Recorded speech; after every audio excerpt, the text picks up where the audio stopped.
Welcome back everybody, my name is Tucker, and today's a video that I hadn't even really planned on doing this week, but there were so many suggestions for it on my last video about the worst NBA GMs of all time that I decided to move forward with it anyway. Today's something that I'm sure a lot of you have some experience with, whether it be when you start up a new myleague in 2K and you see the option for the Stepien rule, or you have a trade in 2K blocked because of this rule, or maybe you've read about it online. But today I'm going to be taking a look at the rule and the man behind it. An NBA owner acting as GM that made so many poor decisions that the league had to actually change the rules. This is Ted Stepien, a businessman that decided to spend his wealth on purchasing shares of the Cleveland Cavaliers, first as part owner in April of 1980, and then working his way up to owning over 80% of the team. With his newfound control, he quickly exerted himself into a de facto GM role, even though they already had someone in that position. His first move was firing the head coach at the time, Stan Albeck, and replacing him with Bill Musselman, a move that actually won him some favor with the fan base, which was rarely seen throughout his time with the team. But this wouldn't be the only time the head coaching position would experience turnover in his time as Cavs owner. Before his first season was even over, Musselman was fired and replaced by Don Delaney, who finished that season and started the next, but was fired just 28 games into it, and then was quickly replaced by Chuck Daly, who was quickly fired after just 41 games. So if you're counting at home, that's 4 different coaches fired in 3 seasons. Now, as you can imagine by all these coach firings, the Cavs weren't very good during this time period. Those coaches I mentioned won just 43 games with the team, so you would think that they would at least be getting some big-time talent in the draft to compensate for that. Well, this is where things went so badly that the NBA had to step in. Stepien was obsessed with putting a playoff caliber team on the floor and didn't mind trading away future first-round picks for veteran players to do so. He decided to trade away the team's first-round picks in 1982, 1983, 1984, 1985, and 2 first-round picks in 1986.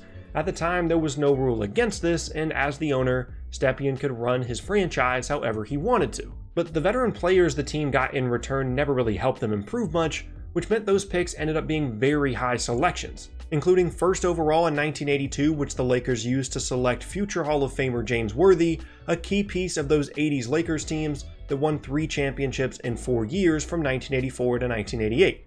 The 1983 pick landed at 11th overall and became Derek Harper, a 2-time All-Defensive Team selection whose number 12 is now retired by the Dallas Mavericks. The 1984 pick landed at 4th overall, which became Sam Perkins, who averaged double digits in scoring from his first-team All-Rookie year through the next 12 seasons all the way to 1997. The 1985 pick landed at the 8th overall and became Detlef Schrempf, a 3-time All-Star that was a key part of helping the Sonics reach the 1996 NBA Finals. And finally, the 2 picks in 1986 landed at the 7th and 27th overall. The first of which became Roy Tarpley, who was extremely successful upon entering the league, but struggled with off-the-court issues and was ultimately kicked out of the league in 1995, and the second of which became future Hall of Famer Dennis Rodman. You could put together a really good team just out of all the draft picks that Stepien traded away, including 2 future Hall of Famers, and that isn't even counting any of the other players they could have potentially picked in those drafts had they kept the picks. Had they chosen to go in a different direction than the teams that actually held the rights to the picks, the team would have had a chance to draft Dominique Wilkins in 1982, Clyde Drexler in 1983, Charles Barkley or John Stockton in 1984, and Charles Oakley, Karl Malone, or Joe Dumars in 1985, though they did actually draft Oakley and then traded him to the Bulls immediately in a weird circumstance that I'll get to later. During the time that Stepien was making all these moves, the league actually stepped in briefly to try and save him from himself, freezing the franchise's ability to trade draft picks in 1981.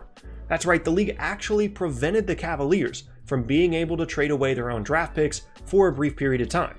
The commissioner at the time, Larry O'Brien, was legitimately concerned that Stepien would trade away all of the team's picks through the 80s and 90s, which would cause the team to be perpetually bad and maybe even cause the franchise to fall apart as a result. The freeze was ultimately lifted at the end of the 1981-82 season, but it wouldn't be the last time that Stepien's reign as the owner of the Cavs would catch the league's eye. He ultimately sold the team in 1983 and moved on to other basketball ventures, but as part of the deal, the team actually received bonus first-round picks from 1983 to 1986, which they used to put together some of the more successful Cavaliers teams of the pre-LeBron era, including a 57-win 88-89 season and an appearance in the 1992 Eastern Conference Finals, the first of back-to-back 50-plus win seasons. Just imagine that for a second in the modern NBA.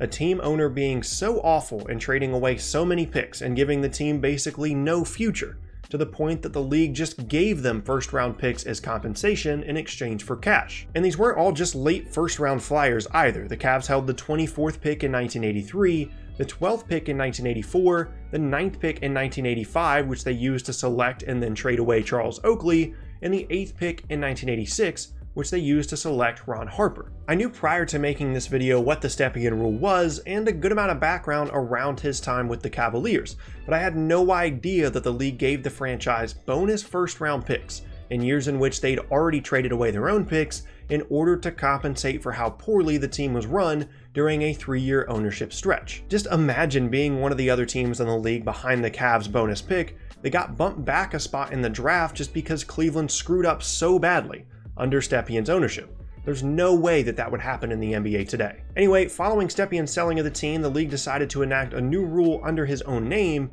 to try and prevent the same kind of rash approach to trading away future first-round picks.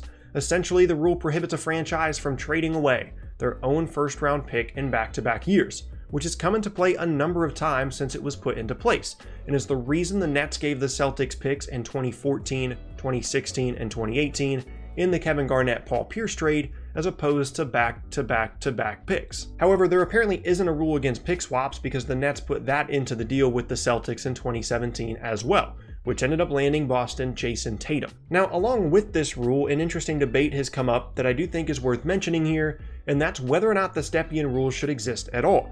Obviously, the idea is to try and save a franchise from itself and not allow them to completely give away their future, because future first-round picks are one of the most commonly used assets to try and bridge the gap between two teams in trade talks. And if things go poorly, it can set a franchise back for a long time. The Cavs were able to climb out of their hole with help from the league, but once that Nets core that I've already talked about on the channel before started to fall apart, there was really no way for the team to improve from year to year. I can say from personal experience as a Nets fan that it was an extremely weird feeling to have a team not be very good, but also know that there isn't a shiny high lottery pick waiting to bring you hope once the season is over. Now, Brooklyn has managed to put itself back together a bit under a new coaching and front office staff, and this offseason will finally be in control of all of their own first-round picks moving forward.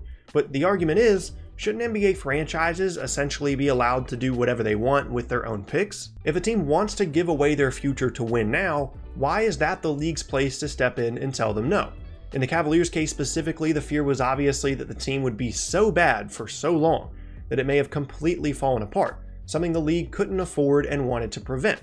Now, to me, I understand where people are coming from in this, but I really don't mind the rule at all. If you want to get into the argument of why the league does this or that to try and save teams from their own decisions, then you open up a variety of things to interpretation, such as max contracts and the salary cap and luxury tax, and in the end, I don't see a reason to do anything with the Stepien rule, and I would imagine it's here to stay. Before he passed away in 2007, Stepien ventured into a number of different basketball leagues, becoming the founding owner of the Toronto Tornadoes of the Continental Basketball Association, owning a team in the Global Basketball Association, and founding his own United Pro Basketball League in 2003.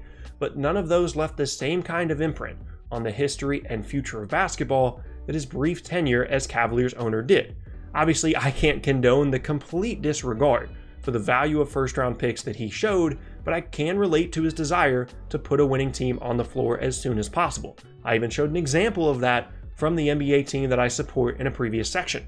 And in the end, his mistakes and the rule change that followed no doubt saved more than a few franchises from giving away their future in a similar way. And that is going to be the end of today's video, and I thank you all very much for watching. I always enjoy putting together videos that you guys have suggested, so if you have any others you would like to see, be sure to put them down in the comment section below. Also, for those of you asking about the 2K rebuild videos, I'm working on a solution to that, maybe even starting up a second channel to dedicate to those and other gaming videos, just because I don't really think they fit with this primary channel, but I'll get back to you guys on that soon. Anyway, once again, my name is Tucker. If you missed any of my previous videos, then be sure to check out the boxes on screen.